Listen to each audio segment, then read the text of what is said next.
Bom dia, irmãos. Finalmente chegamos ao nosso último sábado. Vamos agora nos encaminhar para estudar os últimos 2 capítulos de Hebreus, capítulo 12 e capítulo 13. E a mim cabe aqui agora iniciar com o capítulo 12. Antes de falarmos propriamente do assunto, vamos relembrar o que nós já vimos aqui até o momento. A gente tem reiterado sábado após sábado que o propósito desse livro de Hebreus era encorajar os cristãos do primeiro século. Aqueles cristãos que tinham saído do judaísmo, tinham se convertido à fé cristã e estavam sendo assediados pelos judeus a retornarem à antiga fé, antigas práticas lá da antiga aliança. E o que o autor ele procura fazer durante todo o livro? Explicar, tomando como pano de fundo o Antigo Testamento. Então, esse é o primeiro pressuposto, é a primeira premissa do livro, que os seus destinatários, eles conheciam o Antigo Testamento, eles tinham familiaridade com o Antigo Testamento. E o que ele faz? Ele, de maneira muito hábil, ele pega exemplos, histórias, situações do Antigo Testamento e mostra que o que estava ali no Antigo Testamento era como se fossem sombras do que haveria de acontecer no Novo Testamento, na Nova Aliança. Então ele desenvolve toda a sua argumentação tendo como base o Antigo Testamento e ele vai gradativamente pegando esses episódios do Antigo Testamento, essas pessoas, esses cerimoniais, e vai mostrando que Jesus, ele é muito maior do que tudo isso. Então ele diz que Jesus é maior que Abraão, é maior que Moisés, que Josué. O descanso que Jesus oferece é maior que o descanso da terra prometida de Canaã. Jesus ele é maior do que todo o sistema sacrificial levítico. Ele é maior do que a ordem sacerdotal de Arão, porque ele é um sacerdote de uma ordem superior. Então, ele, de maneira muito engenhosa, vai mostrando a superioridade de Jesus em relação a toda essa ritualística do Antigo Testamento. Mas não só isso, ele não fica somente na teoria, explicando o porquê Jesus é maior. Ele também dá conselhos práticos para que eles permaneçam na fé, para que eles continuem seguindo ao Senhor Jesus. E dessa perspectiva, é muito provável, o professor Marcelo falou também sobre isso, que o antigo templo, o segundo templo, ainda estivesse de pé em Jerusalém e os sacrifícios ainda eram realizados nesse templo. E ele também mostra que o sacrifício de Jesus é um sacrifício perfeito e que cessaria de vez aquele ritual de sacrifício de animais estipulado por Moisés no Antigo Testamento. A gente pode perceber no livro de Atos, eu pediria para vocês abrirem em Atos capítulo 14, o nível de assédio que esses cristãos sofreram, porque Paulo também sofreu assédio desses grupos lá no primeiro século. Então, só para título de ilustração, vamos dar uma olhada em Atos capítulo 14, versículos 1 e 2.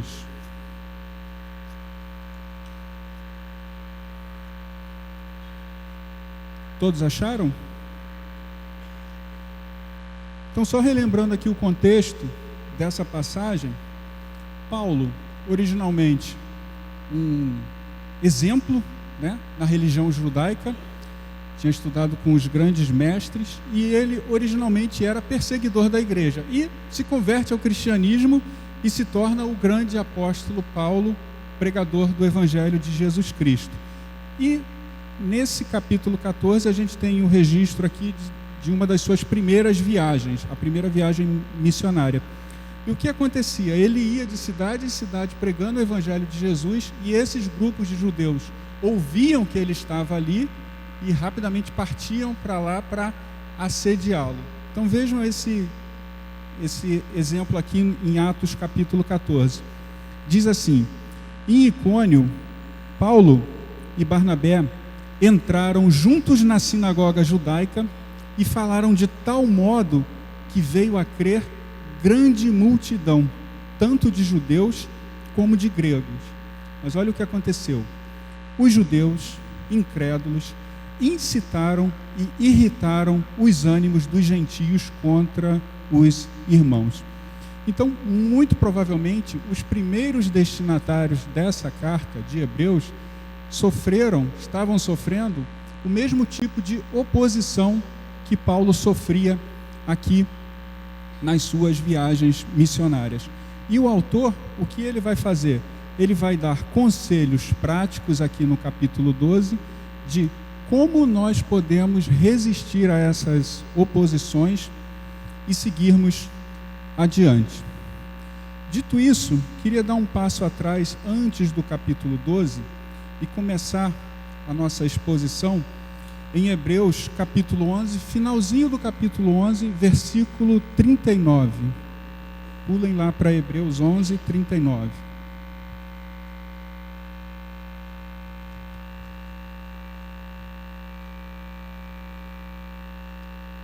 Uma pequena retrospectiva do que trata aqui o capítulo 11 de Hebreus.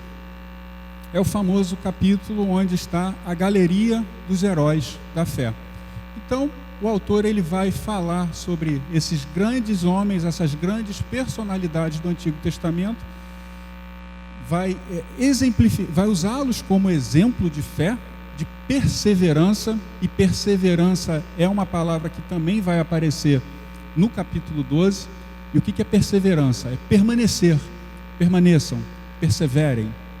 Então, ele mostra esses grandes exemplos de perseverança de fé, e ao finalizar o capítulo 11, no versículo 39, olha o que ele diz aqui: ora, todos estes que obtiveram bom testemunho por sua fé, não obtiveram, contudo, a concretização da promessa. Veja o que eles estão dizendo aqui. Eles criam na promessa, né? E que promessa é essa? Aquela antiga promessa que havia sido feita a Abraão, né? Lá em Gênesis capítulo 22, no momento do sacrifício, ele vai sacrificar Isaac. No momento crucial, Deus diz: não faça isso, né? E naquele momento Deus faz uma promessa ali: vou te dar a terra, sua herança vai possuir essa terra, e mais, através da sua herança, do seu descendente, todas as nações da terra serão abençoadas. Essas pessoas aqui descritas no capítulo 11, segundo o autor de Hebreus, elas guardaram um bom testemunho na fé, testemunho da fé, na promessa, porém, elas não viram a concretização dessa promessa.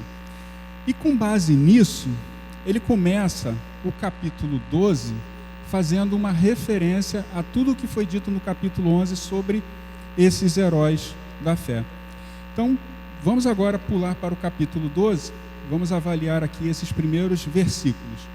Olha o que diz aqui: portanto, também nós, visto que temos a rodear-nos tão grande nuvem de testemunhas, desembaraçando-nos de todo o peso e do pecado que tenazmente nos assedia, corramos com perseverança a carreira que nos está proposta, olhando firmemente para o autor e consumador da fé, Jesus, o qual, em troca da alegria que lhe estava proposta, suportou a cruz, não fazendo caso da ignomínia ou da vergonha, escárnio, e está assentado à destra do trono de Deus. Então, esses versículos aqui. O primeiro ponto que eu quero chamar a atenção, no versículo 1, é que ele começa com portanto. O que ele está fazendo aqui com esse portanto? O que esse conector aqui quer dizer? Ele vai concluir um pensamento. Então, a gente precisa estar atento a esses detalhes que parecem ser muito simples, mas quando a gente presta atenção, isso nos ajuda a entender a dinâmica do texto, a evolução do argumento, o que é que ele quer dizer. Então, como ele já enumerou todos esses heróis da fé no capítulo 11, agora o que ele vai fazer? Ele vai concluir. Então ele diz, olha, portanto, assim como a gente acabou de ver esses grandes heróis da fé, nós temos a nos rodear grande nuvem de testemunhas. E quem são essas testemunhas? São esses heróis da fé que ele acabou de falar. E lembra que nós vimos lá no capítulo 11, 39, que eles deram bom testemunho da fé, mas não viram a concretização da promessa? O que ele diz aqui agora? Ele nos incita com essas testemunhas, a nos rodear. E o que ele diz aqui no sentido de rodear não é que essas testemunhas estão nos observando do céu, não é essa a ideia. A ideia é que a gente olhe para essas testemunhas como modelos, como inspiração. Olha, foram cerrados, foram pregados, cerrados, apedrejados, viveram no deserto, homens dos quais o seu tempo não era digno deles. Então, olhem para essa grande nuvem de testemunhas que eu acabei de descrever no capítulo 11 e se inspirem neles. Observem, né, a maneira pela qual eles guardaram a fé. E aqui ele usa uma metáfora que a gente já falou anteriormente, que é a metáfora de uma corrida, a carreira. Se a gente puxar um pouquinho pela memória, a gente lembra que o contexto no qual essas pessoas viviam no primeiro século era um contexto de cultura grega. Então, sempre que a gente fala de cultura grega, primeiro século, uma das coisas que a gente lembra é de Olimpíadas e Jogos Olímpicos. E havia competição de corrida naquela época, corrida de longa distância, maratona. Então, ele usa essa metáfora da maratona, da corrida de longa distância, para fazer uma comparação com a jornada cristã. Olha, vocês estão correndo uma corrida de longa distância. E quando você corre uma corrida de longa distância, é importante que você tenha perseverança, é importante que você tenha paciência, porque você vai precisar, é uma corrida de longa distância. Você não corre 42 quilômetros como você corre 100 metros. Não é o mesmo pique, não é a mesma força que você precisa empreender. Para curta distância, você precisa de determinadas habilidades. Longa distância são outras habilidades. E é nesse sentido que ele está orientando aqui os seus primeiros leitores a tomarem certas atitudes para que eles consigam ser bem-sucedidos nessa corrida. Então, ele vai dar alguns conselhos, algumas instruções de como essa corrida deve ser corrida. Então, lembrando que a gente já falou, ele não somente dá explicações teóricas, mas ele também dá instruções muito práticas para os seus primeiros leitores. E essas instruções também servem para nós. Elas falam aos primeiros destinatários, mas também falam a nós mesmos. Então vamos ver aqui alguns conselhos que ele dá. Primeira coisa que ele fala, que a gente já comentou, é que a gente precisa ter em mente que nós temos uma grande nuvem de testemunhas a nos rodear. Essas testemunhas devem servir como modelos.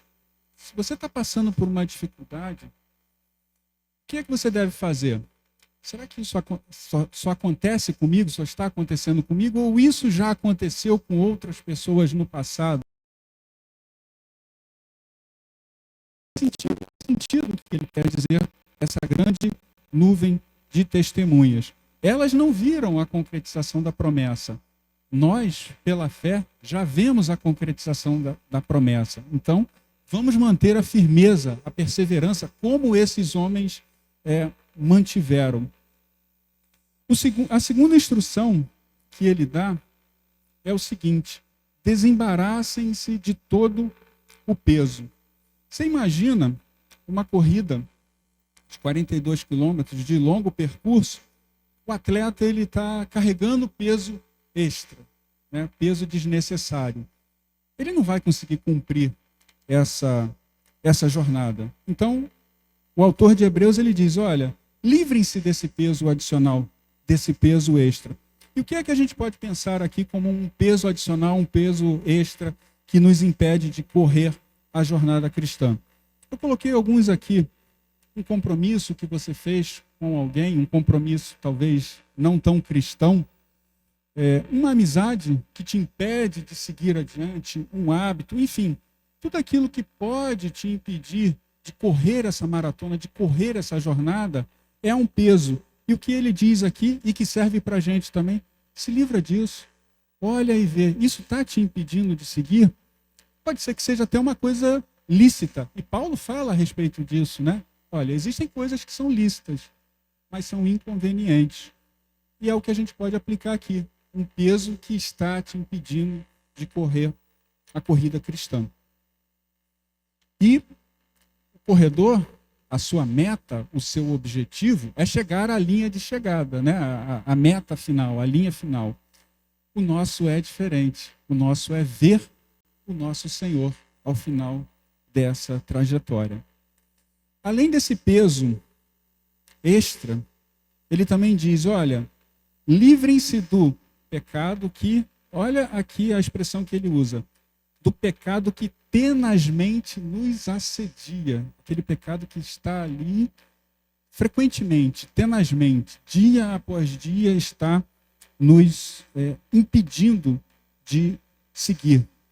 Pode ser um pecado oculto que ninguém saiba, só você sabe. Mas é um pecado que está te impedindo de seguir adiante. Ele continua ali te assediando. E o que ele diz? Olha, se livra disso também, porque isso vai te impedir de seguir adiante. E se a gente puxar também um pouquinho pela memória, se lembrarmos lá de Hebreus 4,15, ele dá um conselho aqui que eu acho espetacular. Eu gosto demais desse texto. Ele diz o seguinte, olha, se vocês tiverem alguma dificuldade, saibam que vocês têm um sumo sacerdote que tem uma natureza humana, entende a natureza humana, é possível de se compadecer do que está acontecendo com você e você pode se achegar a ele em momento oportuno para receber socorro, para receber graça. Então veja, ele dá o diagnóstico e também dá a prescrição do que é que a gente tem que fazer. Então, essa é a terceira instrução. Se livra desse pecado. Abandona isso. Ele diz para os primeiros cristãos e diz também para a gente. E aí, por fim, também é muito bonito. O que ele diz? Ele diz o modo como a gente deve correr essa corrida. Está no versículo 2. Como é que a gente deve correr essa corrida? Nós devemos correr olhando firmemente para o autor e consumador da fé. Vejam, no capítulo 11, ele começa dizendo o que é fé. A primeira coisa que ele faz é definir fé. E depois dá o exemplo, né, dos maiores homens de fé, homens e mulheres de fé do Antigo Testamento. E agora ele vai aqui para o capítulo 12 para concluir. E o que ele diz? Como é que a gente deve correr essa corrida? Olhando firmemente para o autor e consumador da fé. Então, aquelas pessoas do Antigo Testamento, elas correram olhando para essa fé, para essa promessa que estava proposta. E aqui, o autor coloca Jesus como autor e consumador dessa fé.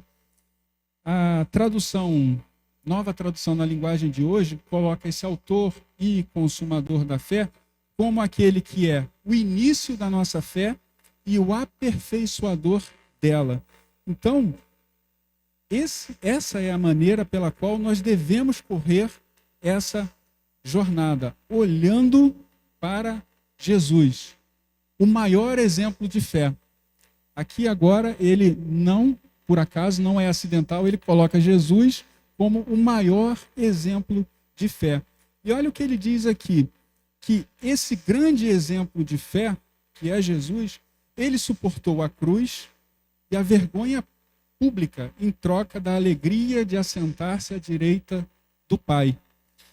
Então vejam, Jesus sabia qual era a promessa que estava posta para ele. Olha, a promessa é que você será feito sacerdote segundo a ordem de Melquisedeque para sempre. E isso foi a motivação que levou Jesus a cumprir a sua trajetória, o seu plano, fielmente. E ele diz para a gente, olha, olhem para Jesus e imitem o exemplo dele. Vejam o que está proposto para vocês lá na frente. Isso deve ser o motivador para vocês perseverarem. O que é que está prometido para mim e para você? O descanso eterno, a glória eterna, vermos o nosso Senhor. Isso deve ser um motivo para que a gente permaneça. Diante disso, todas as outras coisas parecem menores e pequenas. A gente vai falar mais um pouco à frente sobre perspectiva. A gente vai ver que o autor, ele também fala a respeito do sofrimento, de como a gente deve encarar o sofrimento. E quando a gente estiver falando sobre isso, a gente vai falar sobre perspectiva. Então, dessa visão aqui do autor, o que é que nós temos que fazer? Ter paciência e suportar com esperança, porque uma glória maior à frente nos está proposta. Então, vejamos aqui o capítulo 3, perdão, o versículo 3 de Hebreus 12. O que ele diz aqui? Ele diz assim, ó, depois de dizer que a gente deve correr essa corrida olhando para Jesus, autor e consumador da fé, o que ele diz? Olha, considerai, pois, atentamente, levem em consideração, pensem sobre isso, meditem, considerai, pois, atentamente, aquele que suportou tamanha oposição dos pecadores contra si mesmo, para que vocês não fiquem fatigados, para que não vos fatigueis desmaiando em vossa alma. Então, devemos correr olhando para Jesus, autor e consumador da nossa fé, mas não somente isso, devemos levar em consideração, devemos pensar e meditar sobre a oposição que ele sofreu. E a gente vê isso nos evangelhos, né? Sempre que Jesus estava pregando, curando e ensinando, sempre havia oposição. Então, irmãos, a gente não pode alimentar uma ideia romântica de que nós não sofreremos oposição. Sofreremos sim. O Senhor sofreu. O que garante que nós não iremos sofrer oposição? O próprio Jesus falou, olha, tem de bom ânimo. Né? Nós também teremos oposição, sofreremos oposição. A gente viu aqui Paulo nas suas viagens missionárias sofrendo forte oposição. Paulo foi apedrejado, deixado como morto fora da cidade. E vejam, fazendo a tarefa mais nobre que um ser humano pode fazer, anunciar a vida eterna, anunciar a salvação. E sofreu forte oposição, quase morreu por isso. Então, essas pessoas, e o nosso maior exemplo de fé, Jesus, elas devem ser fonte de inspiração, de motivação para que a gente continue. Ok? Eu escrevi aqui, eu não servi as Forças Armadas, mas é comum nas Forças Armadas, o sargento ou o oficial, colocar os recrutas, os soldados, para correr, né, grandes distâncias. Né?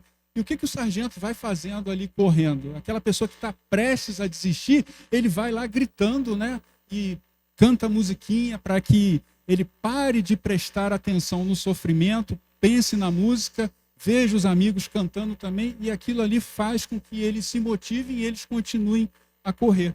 O que o autor está fazendo aqui é mais ou menos como o sargento faz lá nas Forças Armadas. Ele está incentivando os seus recrutas, entre aspas, tá? Continuem correndo, vamos correr, vamos embora, falta pouco, continua. Olha para Jesus, veja o que ele sofreu, olha a tamanha oposição, olha para os heróis da fé, não olha para o sofrimento, olha para Jesus, é isso que ele está fazendo, incentivando os seus primeiros leitores. E, na realidade, ele também está fazendo isso conosco, porque a palavra ela continua falando por gerações e gerações ao longo dos séculos.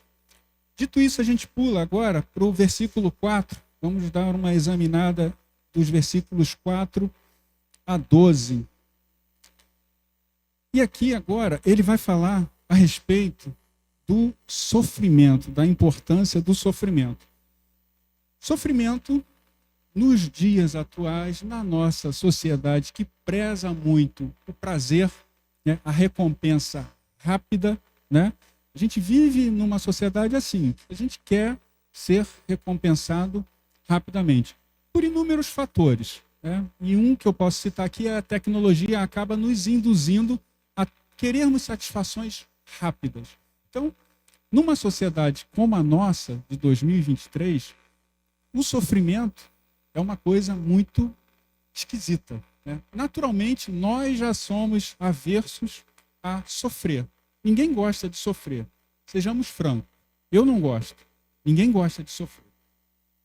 E aqui, o autor, ele dá uma reinterpretação ao sofrimento, que é estranha, mas quando a gente segue a sua linha de argumentação, a gente vai ver, realmente faz sentido. Ele começa o versículo 4 dizendo assim: ora, na vossa luta contra o pecado, ainda não tendes resistido até ao sangue. Estais esquecidos da exortação que, como a filhos, discorre convosco. Filho meu, não menosprezes a correção que vem do Senhor, nem desmaies quando por ele é reprovado. Por quê? O Senhor corrige a quem ama e açoita a todo o filho a quem recebe. Ele está fazendo uma citação aqui de Provérbios 3, 11 e 12, a gente vai falar um pouquinho mais sobre isso. Por que Deus faz isso? É para a disciplina que perseverais. Deus vos trata como filhos. Pois que filho há que o pai não corrige? Mas se estáis em correção, de que todos se têm tornado participantes, logo sois bastardos e não filhos. Além disso, tínhamos os nossos pais, segundo a carne, que nos corrigiam e os respeitávamos. Não havemos de estar em muito maior submissão ao Pai espiritual e então viveremos? Pois eles nos corrigem por pouco tempo, segundo melhor lhes parecia. Deus, porém, nos disciplina para aproveitamento, a fim de sermos o quê? Participantes da sua santidade. Toda disciplina, com efeito, no momento não parece ser motivo de alegria. Não parece mesmo. Quando a gente está sendo disciplinado, é um tormento, né? Quem é que se alegra com o sofrimento? Ninguém se alegra. Não parece ser motivo de alegria, mas de tristeza. Ao depois, entretanto, produz o quê? Fruto pacífico ao que tem sido por ela exercitados. Fruto de justiça. Por isso, restabeleceis as mãos descaídas e os joelhos trôpegos, e fazeis caminhos retos para os pés, para que não se extravie o que é manco, antes seja curado. Então vamos lá. Muita informação aqui nesses versículos. O que é que ele começa aqui dizendo? Olha, na luta de vocês contra o pecado, vocês ainda não resistiram até o sangue. Eu acabei de mostrar para vocês aqui vários exemplos de pessoas que morreram pela sua fé. E mostrei para vocês o exemplo maior, Jesus. Ele derramou o sangue dele por vocês. Então ele começa assim, olha, não reclamem. Pode ser que a coisa piore, tá? Vocês não resistiram até o sangue. Muitos heróis da fé pagaram com a vida e não viram a concretização da promessa. Então, vão com calma, continuem resistindo, porque pode ser que piore. Não estou dizendo que vai piorar, mas há uma possibilidade. Então, não desfaleçam, não reclamem, olhem para os heróis e para Jesus. Resistam. Se você abrir em Tiago, capítulo 1, versículo 2 e 3, vocês vão ver que Tiago também fala sobre isso. Ele diz a maneira pela qual nós devemos suportar as provações.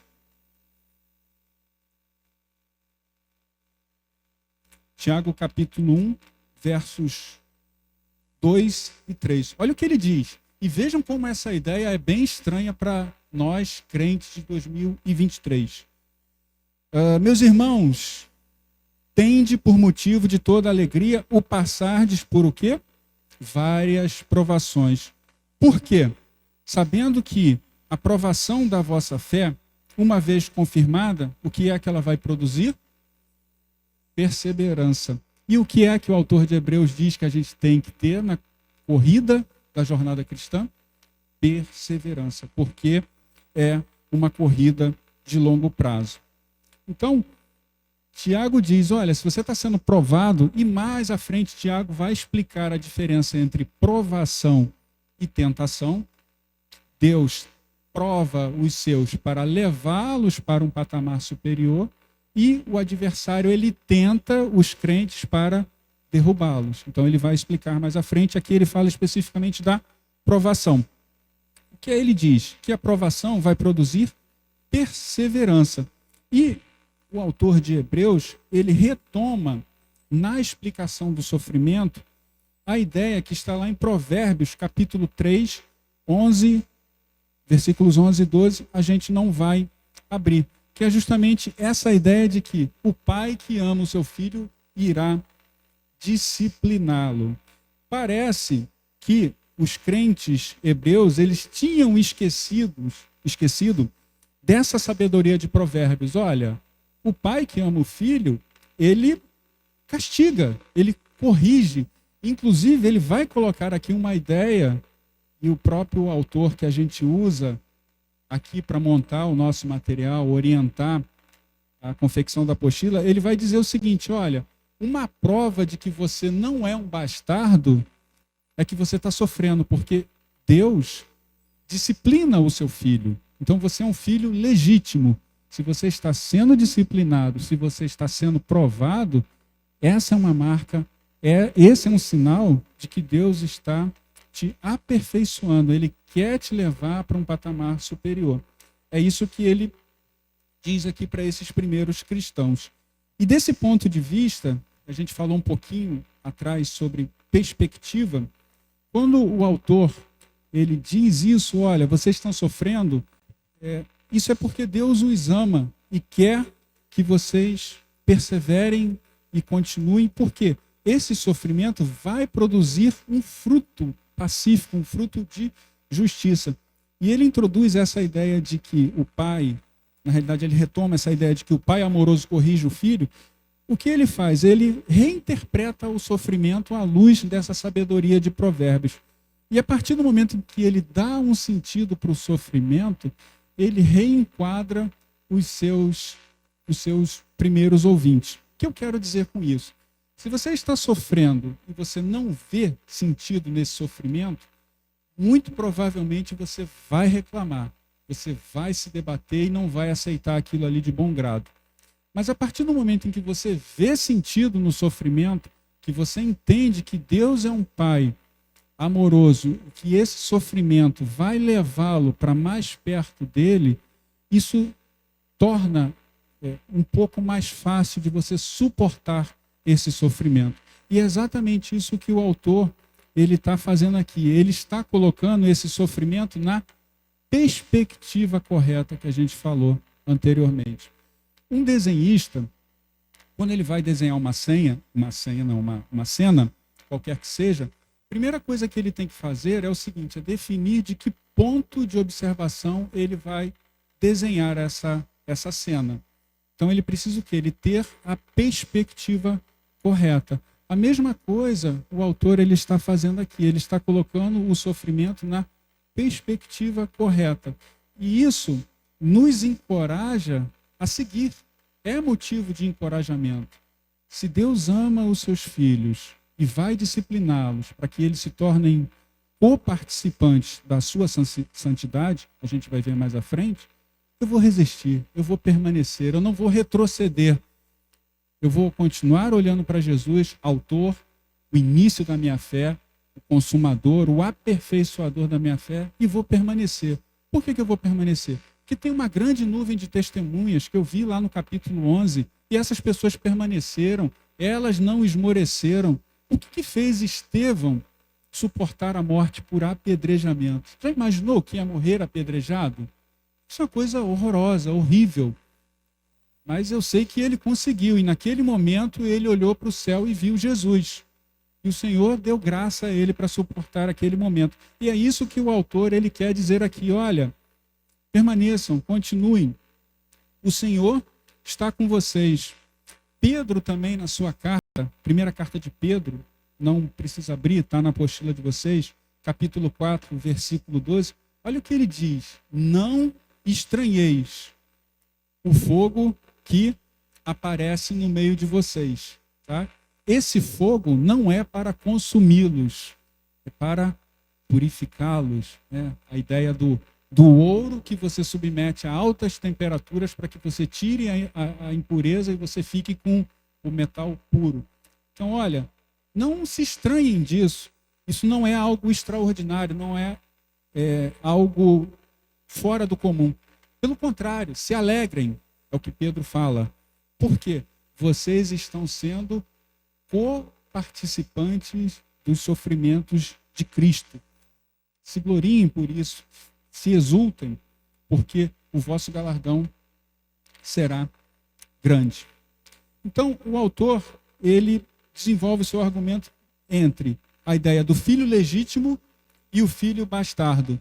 E ele explica o seguinte, que olha, o pai, segundo a carne, ele nos corrige por pouco tempo. E é o que ele quer se referir aqui ao nosso pai carnal, ele nos corrige durante o tempo da nossa menoridade. E o nosso pai celestial, ele também faz isso, só que durante toda a nossa vida. E ele usa uma fórmula aqui, que se vocês estiverem bem atentos na leitura do livro, vocês vão ver que ele usa com bastante frequência. Olha, se a gente respeitava o nosso pai carnal, quanto mais honra e respeito a gente não deve ao nosso Pai Celestial. Quanto mais submissão a gente não deve ao nosso Pai Celestial. Ele faz isso em vários momentos, né? Olha, se aquelas pessoas que ouviram a lei pela boca de Moisés, entregue pelos anjos, sofreram as consequências, quanto mais nós não sofreremos se não atentarmos para a voz de Jesus.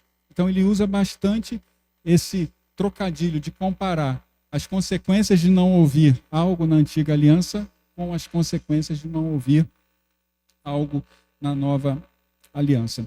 Então, essa disciplina do nosso Pai Celestial nos faz participantes da sua santidade. E, novamente, Pedro fala a respeito disso na sua primeira carta, capítulo 2, versículo 9. Também não vamos abrir, mas vamos citar aqui, que é um texto bem conhecido, que o que é que Deus faz? Deus separa para si um povo eleito, nação santa, propriedade exclusiva dele. Então nós somos um povo separados e santificados pelo Senhor. Essa tristeza, ela na realidade deveria ser motivo de alegria. Por quê? O seu fruto, o fruto dessa disciplina, é um fruto pacífico, nas palavras do autor, um fruto de justiça para os que têm sido exercitados pela disciplina. Quando ele fala aqui, começa a falar de fruto, logo vem na nossa cabeça a ideia de agricultura, cultivo de plantas, né? E o que dá a entender aqui, o que fica explícito aqui, que é o seguinte: esse fruto pacífico, esse fruto de justiça, só pode ser alcançado por aqueles que foram exercitados pela disciplina. E lembra, a gente quando estudou aqui Hebreus 5,14, o autor ele começa falando, olha, eu queria explicar mais coisas para vocês a respeito de Jesus, mas vocês ainda se portam como criança se alimentando de leite. O adulto é diferente, ele se alimenta de comida sólida e ele tem as suas faculdades exercidas para discernir o bem e o mal. Aqui ele, de certa forma, ele faz eco ao que foi dito lá em Hebreus 5,15. Ele diz, olha, essa disciplina é para produzir um fruto pacífico, para que vocês produzam justiça depois de serem disciplinados. O que é que a gente aprende aqui? Há um nível na carreira cristã de intimidade com Deus que só pode ser alcançado mediante o sofrimento, a dor. Não adianta fazer outra coisa senão ser disciplinado por Deus. É o que ele está falando aqui.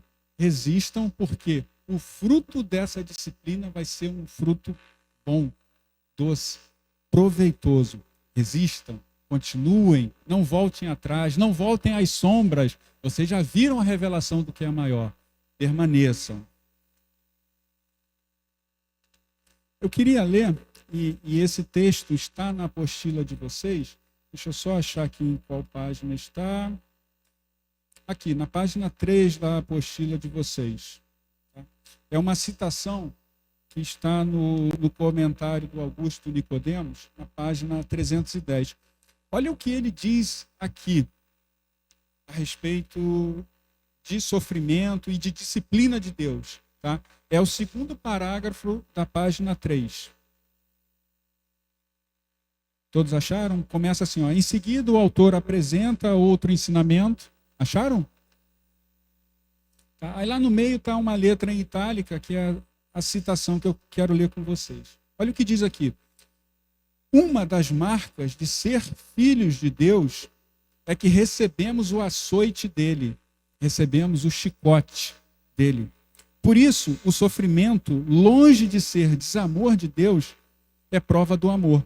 Porque o pai que ama o filho haverá de corrigi-lo, ainda que para isso tenha que aplicar nele uma medida de dor e de sofrimento. Essa é a prova fornecida pelo autor de que somos filhos de Deus. Estamos sofrendo, meus irmãos? Alegremos-nos, suportemos com paciência, porque essa é uma marca de que somos filhos legítimos, não somos bastardos. Sigamos. Vamos agora para o versículo 12 de Hebreus. Olha o que diz aí. Versículo 12 diz assim: por isso, aí aqui mais uma pausa. Lembra que a gente falou lá no início para a gente prestar atenção a esses marcadores, a esses conectores?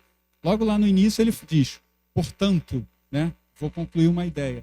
E agora ele diz, olha, por isso o quê? Pelo que foi dito. Pelo que foi dito, pelo que eu já falei para vocês, o que vocês devem fazer? Restabelecei as mãos descaídas e os joelhos trôpegos. O que são as mãos descaídas? As mãos frouxas e os joelhos trôpegos, né? Fraquejando, né? Se dobrando. E fazei caminhos retos para os pés, para que não se extravie o que é manco, antes seja curado. O que é que ele está dizendo aqui? A disciplina vem de Deus. Se ela vem de Deus, fortaleçam-se. Ponham-se de pé, né? Fortaleçam as mãos. E esse conselho, ele pega lá do profeta Isaías, capítulo 35, verso 3 e 4. Quando ele diz aos cativos que estavam lá na Babilônia sofrendo o exílio, o que ele diz? Olha, ânimo, o Senhor virá, a redenção está próxima. Fortaleçam os braços, os joelhos, as mãos fracas, vacilantes. Mantenham-se firmes, o Senhor está próximo. E aí vamos seguir aqui. Versículo 14, olha o que ele diz. Segui a paz com todos e a santificação, sem a qual ninguém verá o Senhor. Atentando diligentemente, com zelo, porque ninguém seja faltoso, separando-se da graça de Deus, nem haja alguma raiz de amargura que brotando vos perturbe e por meio dela muitos sejam contaminados. Nem haja algum impuro ou profano como foi Esaú, o qual, por um repasto, vendeu o seu direito de primogenitura. Pois sabeis também que, posteriormente, querendo herdar a bênção, foi rejeitado, pois não achou lugar de arrependimento, embora com lágrimas o tivesse buscado. Vamos olhar agora essa parte aqui. O que é que ele diz? Olha, segui a paz e a santificação com todos. Perdão, segui a paz e a santificação, sem a qual ninguém verá o Senhor. Novamente, ele relembra aqui que a santidade é um requisito para aqueles que se aproximam de Deus. A gente já viu anteriormente em Pedro que Deus separa para si um povo, uma nação santa, um povo de propriedade sua. Então, todo aquele que se aproxima de Deus deve ter em mente que precisa se santificar. A santificação, ela é um processo. Quando você chega até Jesus Cristo e ele converte o seu coração e te justifica, essas são ações instantâneas, acontece naquele momento. Você não consegue fazer nada a esse respeito. É obra de Deus, é obra do Espírito Santo. Agora, a santificação, ela é um processo, ela vai continuando ao longo da nossa caminhada. E é isso que ele está falando aqui, olha, santifiquem-se, tomem cuidado para que ninguém se separe da graça de Deus através do pecado. Cuidado para que ninguém seja encontrado faltoso. E aí ele usa uma expressão aqui, raiz de amargura que contamina a muitos. Eu coloquei aqui o perigo de nós nos rebelarmos contra Deus e buscar outras soluções. Se você tem um terreno e você não cuida desse terreno, o que é que vai acontecer com esse terreno? Vai crescer alface, tomate, couve. Não, não é isso. O que é que vai acontecer? Vai crescer mato, erva daninha. O que isso diz para a gente? É necessário um esforço, é necessário uma cultura, uma agricultura do coração. É necessário que a gente tome cuidado com o nosso coração para que não brote raiz de amargura. E o que ele diz aqui? O perigo dessa raiz de amargura que brota no coração. O perigo é que ela pode contaminar a muitos. Então, é necessário que haja uma ação, um cuidado da nossa parte. Nós não podemos deixar o nosso coração à deriva, abandonado como um terreno. Porque se deixarmos, o que vai acontecer? Vai crescer mato. E aí, apesar dele não citar aqui, mas inspirado pelo exemplo dele, eu peguei um caso de que isso aconteceu no Antigo Testamento. Não dá tempo da gente ler, mas anota aí para depois você dar uma olhada. Números, capítulo 13, verso 25, até capítulo 14, verso 4. Que episódio é esse? É o episódio dos espias que foram lá observar a terra prometida. Foram lá, observaram a terra, atestaram com os próprios olhos que era uma terra boa, que era uma terra que estava de acordo com o que Deus tinha dito. É uma terra fértil, que produz leite e mel. Viram, provaram, levaram uva, viram figo, viram de tudo na terra. Depois de um certo número de dias, retornam e vão dar o seu relato. Olha, é uma terra maravilhosa, mas sempre a adversativa, né? Mas é uma terra boa, mas os seus habitantes são gigantes, são muito grandes, são fortes. A gente não vai conseguir derrotar. E aquilo ali, o que fez? Contaminou todo mundo. Só 2 se mantiveram firmes, né? Josué e Caleb. Só que aqueles 10 permitiram que a raiz de amargura brotasse no coração. E o que aconteceu? Contaminaram toda a congregação. É isso que o autor diz aqui. Tomem cuidado, não deixem o coração de vocês à revelia, para que não brote raiz de amargura, prejudiquem a vocês e também aos demais. E aí ele segue e dá uma outra advertência também. Olha, vou dar mais uma advertência para vocês. Além disso, cuidado para que não haja entre vocês nenhum impuro e profano. E aí ele cita aqui o exemplo de Esaú. Ele toma mais um exemplo, um personagem, uma pessoa que era muito conhecida naqueles primeiros cristãos e toma a vida dele como exemplo do que a gente não deve fazer. Essa história de Esaú está registrada em Gênesis 25, de 29 a 34, e Gênesis de 27, 30 a 40. Contexto aqui: Jacó e Esaú são gêmeos. Jacó e Esaú são gêmeos. Jacó, ele gostava muito do serviço doméstico, né, de ficar em casa, principalmente de cozinhar. E Esaú era um homem de caçada, um homem do campo. E num determinado dia, Esaú chega com muita fome em casa, não tinha conseguido caçar nada, e Jacó estava preparando um delicioso cozido de lentilhas. Esaú sente aquele cheiro e fala: nossa, que coisa maravilhosa, me dá um pouco. O que Jacó diz? Até te dou, mas o que você tem que fazer? Você tem que me dar o seu direito de primogenitura. Você precisa vender o seu direito de primogenitura. E Esaú assim faz. Ele troca o seu direito de primogenitura por um prato de lentilha. E é esse alerta que o autor ele está fazendo aqui.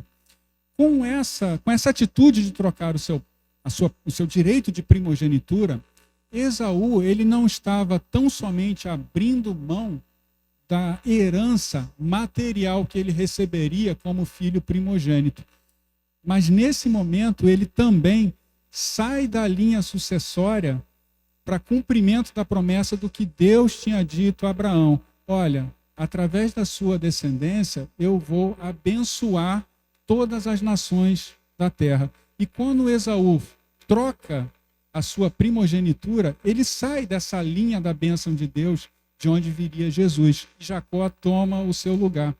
Então, o que o autor diz aqui? Ele foi profano. Ele trocou um direito espiritual sagrado por um prato de comida, por uma necessidade carnal. Legítima? Sim, ele estava com fome, mas não valia a herança espiritual que passaria por ele, que Deus deu a Abraão e passaria sobre toda a sua descendência. Ele abriu mão disso. E o que o autor está falando aqui? Cuidado, cuidado, não abram mão da herança espiritual que vocês têm. É o perigo, eu escrevi, está na apostila de vocês, o perigo de retornar à antiga religião em troca de paz e tranquilidade representa o quê? A profanação do sacrifício de Jesus. É esse alerta que ele faz aqui. Por fim, os versículos finais de 18 a 25, 18 a 29, que o autor encerra a sua argumentação, o que é que ele vai fazer aqui? Ele vai fazer a comparação entre duas montanhas, dois montes. Ele vai comparar o Monte Sinai com o Monte Sião. Qual é a importância do Monte Sinai na antiga aliança? O Monte Sinai foi o local onde o povo, logo após ser libertado do Egito, recebeu as ordenanças de Deus, recebeu os 10 mandamentos e todo o ritual do Antigo Testamento. Tudo isso foi recebido no Monte Sinai. E o que o autor vai dizer? Ele vai dizer o seguinte, vamos ler aqui, não vou ler todos os versículos, mas só o iniciozinho. Versículo 18 diz assim: ora, não tendes chegado ao fogo palpável e ardente, e à escuridão, e às trevas, e à tempestade, e ao clangor, ao barulho da trombeta, e ao som de palavras tais, que quantos o ouviram suplicaram que se não falassem mais. Aí agora a gente pula para o versículo 22. Então ele começou: vocês não chegaram a isso. Mas onde é que vocês chegaram? Vocês chegaram ao Monte Sião, a cidade do Deus vivo, a Jerusalém celestial e a incontáveis hostes de anjos e a universal assembleia e igreja dos primogênitos arrolados nos céus e o Deus e o juiz de todos e aos espíritos dos justos aperfeiçoados e a Jesus, o mediador da nova aliança, e ao sangue da aspersão que fala de coisas superiores. Qual é a comparação que ele está fazendo aqui? Quando Deus se manifestou a Moisés no Monte Sinai, foi um espetáculo horrível. Se vocês voltarem lá em Êxodo, capítulo 19, verso 16 a 22 e 20, de 18 a 21, a gente não vai ler, está na apostila também essa referência, vocês vão ver que foi um espetáculo horrível. Em que sentido? Todo mundo ficou apavorado. Moisés, vai você lá, você fala com Deus e a gente fica aqui. E o que ele disser para você, a gente vai escutar. Então, o que o autor está dizendo aqui? Olha, vocês não chegaram ao fogo, à escuridão, à tempestade, relâmpago, trombeta, barulho, ao fogo consumidor. Não, vocês não chegaram a isso. Vocês chegaram ao mediador da nova aliança. Vocês não chegaram ao Monte Sinai. Vocês chegaram ao Monte Sião. Lembram que sempre que Deus diz que vai estabelecer o seu mundo, o seu governo, ele sempre se refere ao Monte Sião. A gente viu aqui no capítulo 110 de Salmos, quando a gente fala do sacerdote segundo a ordem de Melquisedeque, a gente falou de Salmo 110 e do Salmo 2. No Salmo 2, especificamente, Deus diz que, olha, eu vou estabelecer o meu governo no Monte Sião.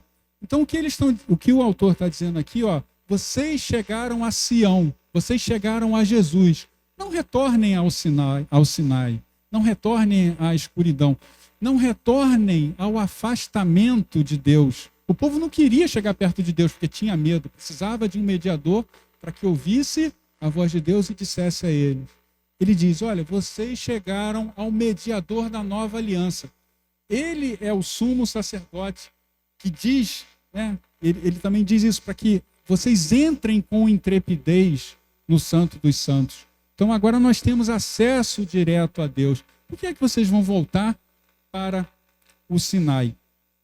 Se a gente der uma lida depois em Mateus capítulo 17, 1 a 4, que é o episódio que relata a transfiguração de Jesus, qual que é a vontade daquelas pessoas que estavam ali com Jesus? Senhor, é bom estar aqui com o Senhor. Eles veem a glória de Jesus, Jesus transfigurado, falando com Moisés e Elias, e eles olham aquilo e falam, nossa, que maravilha, né?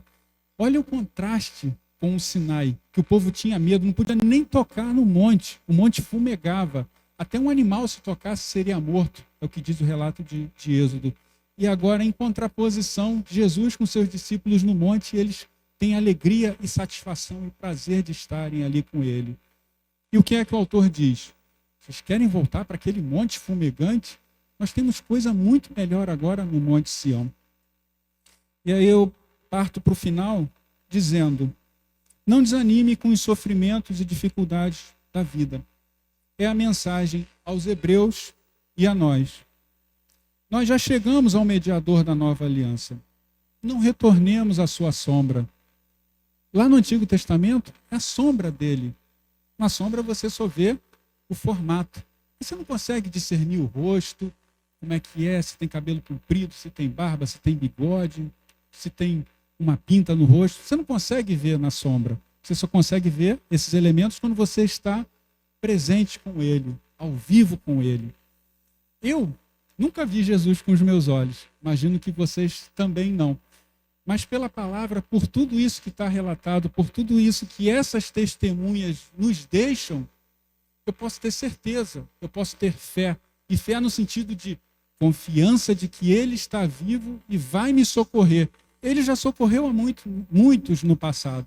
Ele também pode me socorrer hoje. Então, essa é a mensagem principal que fica do capítulo 13 de Hebreus. Fica para mim, ficou para aqueles primeiros destinatários e fica também para vocês. Espero que o Senhor possa usar essa palavra simples para falar com cada um de vocês, de maneira pessoal, particular e de acordo com a necessidade de cada um, porque Ele tem essa capacidade.